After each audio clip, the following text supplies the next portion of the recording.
Olá pessoal, meu nome é Kátia Pessoa e você chegou ao nosso canal Nave Vida. Sejam bem-vindos. Todas as semanas trazemos temas que atraem aquelas mentes mais curiosas e que querem ampliar a consciência e alcançar o autoconhecimento. E se você chegou aqui, já deixe o seu like, se inscreva e participe, pois esse canal é para você. E o nosso tema dessa semana é sobre o Setembro Amarelo. Vocês sabem o que significa Setembro Amarelo? Vocês já ouviram falar em Setembro Amarelo?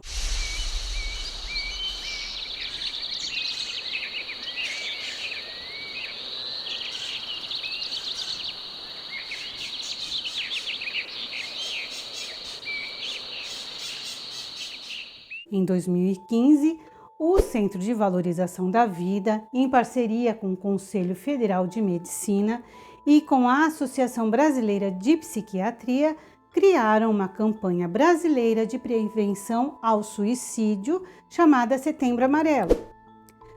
Para chamar a atenção, vários locais de destaque, como o Cristo Redentor no Rio, o Congresso Nacional no Distrito Federal e em São Paulo, o Monumento às Bandeiras, no Ibirapuera e outros locais, como a sede de prefeituras, entre tantos outros por todo o país, já foram adornados em tons amarelos durante as várias campanhas que vêm sendo realizadas todos os anos no mês de setembro desde 2015.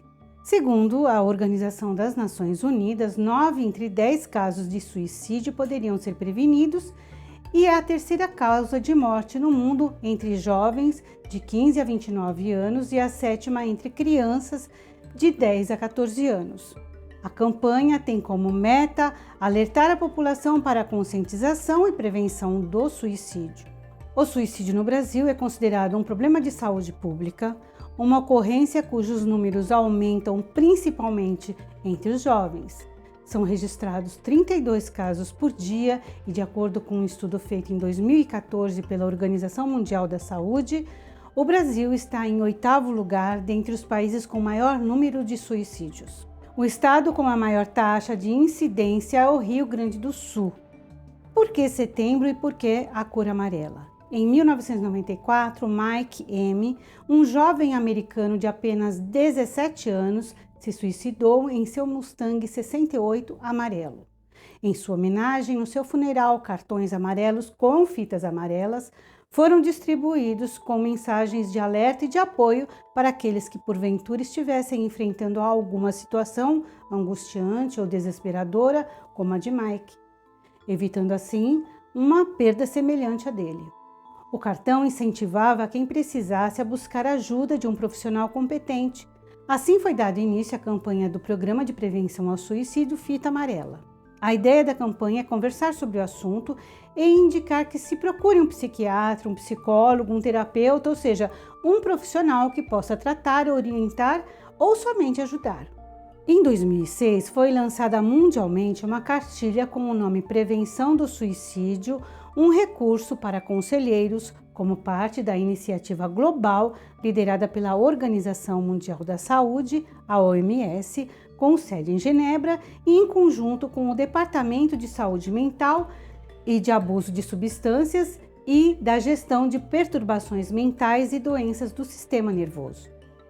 No mundo inteiro, todos os anos, um grande número de pessoas comete suicídio.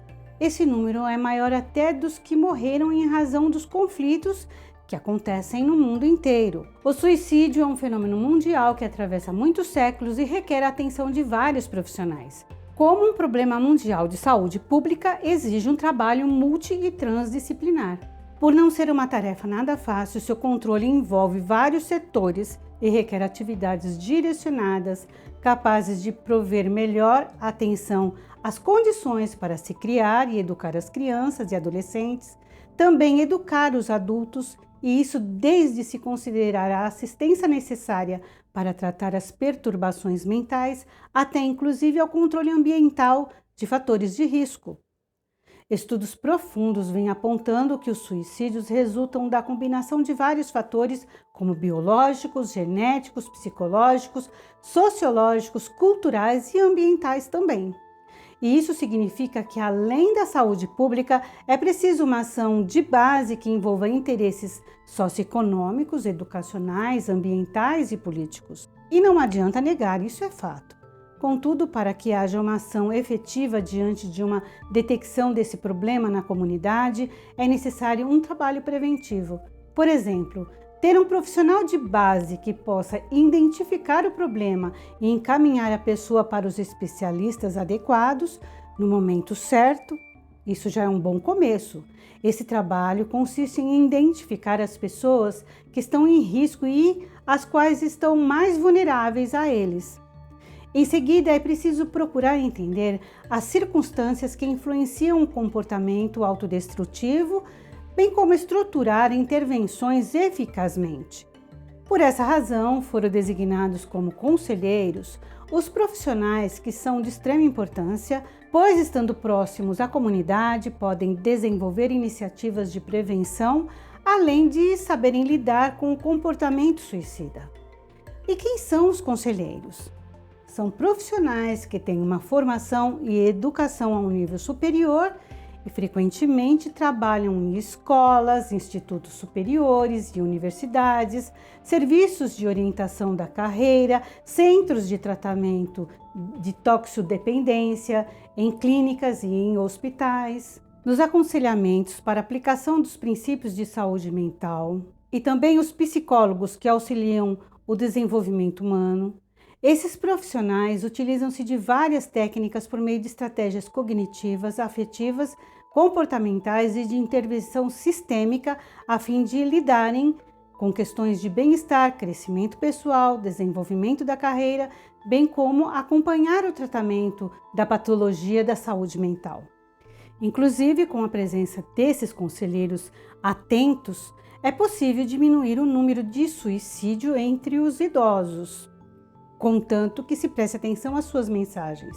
Ou seja, é preciso atenção e diálogo com o idoso e os seus familiares para se obter resultados preventivos positivos, mas para que haja uma prevenção mais efetiva para todos que são considerados um risco a si mesmos, é preciso criar fatores de proteção que reduzem ainda mais o risco de suicídio e que incluem apoio aos familiares, aos amigos e aos outros relacionamentos significativos à pessoa em questão. Incentivo às crenças religiosas, atividades culturais e atenção às questões étnicas. Envolvimento na comunidade e também o apoio dela. Vida social satisfatória, integração social, seja por meio do trabalho, de algum hobby, como meio construtivo do uso do tempo de lazer. Acesso satisfatório aos serviços e cuidados de saúde. Esses fatores protetivos, embora não eliminem o risco de suicídio, diminuem o peso das circunstâncias difíceis pelo qual a pessoa possa estar passando. Ou seja, ajuda e muito. Falamos dos fatores de proteção, que é muito bom, porém há também necessidade de controle ambiental de fatores e situações de risco, uma vez que determinadas circunstâncias favorecem ao aparecimento do comportamento suicida. Alguns são mais específicos, como fatores culturais, genéticos, psicossociais e ambientais. Outros são mais gerais, como baixo nível socioeconômico e educacional, falta de apoio familiar e das relações, traumas de todos os tipos, abuso de álcool e de drogas, doenças, perturbações mentais, baixa autoestima, depressão, ansiedade, estresse e etc. Portanto, é necessário uma série de medidas anteriores, a começar pela boa educação desde a infância, aconselhamento e acompanhamento familiar, tratamento das perturbações mentais, controle ambientais de fatores de risco e educação da comunidade. Outro fator importante mostrado nessa cartilha é a desmitificação de vários tabus sobre o comportamento suicida. Por exemplo, pessoas que falam sobre esse assunto não o praticam. Suicídio é sempre impossível, acontece sem aviso. Indivíduos suicidas querem mesmo morrer. Quem sobrevive a uma tentativa de suicídio está imune. Suicídio é hereditário. Suicidas têm perturbação mental, crianças não se suicidam e etc. Ou seja, tudo que está relacionado ao que eu falei é falso e devemos estar alertas quanto a esses exemplos. Se pensarmos em termos de modo de vida atual, o que deflagra uma ação desse tipo? Que estilo de vida estamos criando, o qual não está fortalecendo o âmago das pessoas, nenhum vínculo entre elas, mas ao contrário, fragiliza o seu psiquismo. O que será que se incentiva a fazer com esse estilo de vida? Já paramos para pensar o quanto o psiquismo humano tem sido bombardeado com uma vida que, na maioria das vezes, é ilusória? E as nossas crianças, como estão sendo educadas para lidarem com as frustrações? Será que a vida consumista e até a melhor escola é capaz de suprir a ausência dos pais? E os pais? Será que é preciso tantas horas fora de casa para suprir as necessidades exigidas pela nossa sociedade? Essas necessidades são realmente reais ou elas foram criadas à medida que somos bombardeados com tantas mensagens, nos induzindo a crer que precisamos de tantas coisas? Quais são as prioridades de uma família? Portanto, o suicídio é apenas o ápice da pirâmide. Nesse sentido, a pandemia nos aproximou e, em muitos casos, fortaleceu os laços familiares, colocou antigos tabus em pauta e aproximou o diálogo. Precisamos aproveitar esse momento para consolidarmos uma estrutura social mais fortalecida a partir da nossa própria reestruturação. Muitas pessoas pensam que abordar o assunto nos meios de comunicação de massa pode ser perigoso porque pode desencadear alguma ideia nociva nesse sentido e até aumentar a incidência, no caso, a incidência do suicídio. Porém, isso não é verdade, apenas é preciso abordar o assunto de forma correta, evitando estigmatizar um problema que já é bem complexo.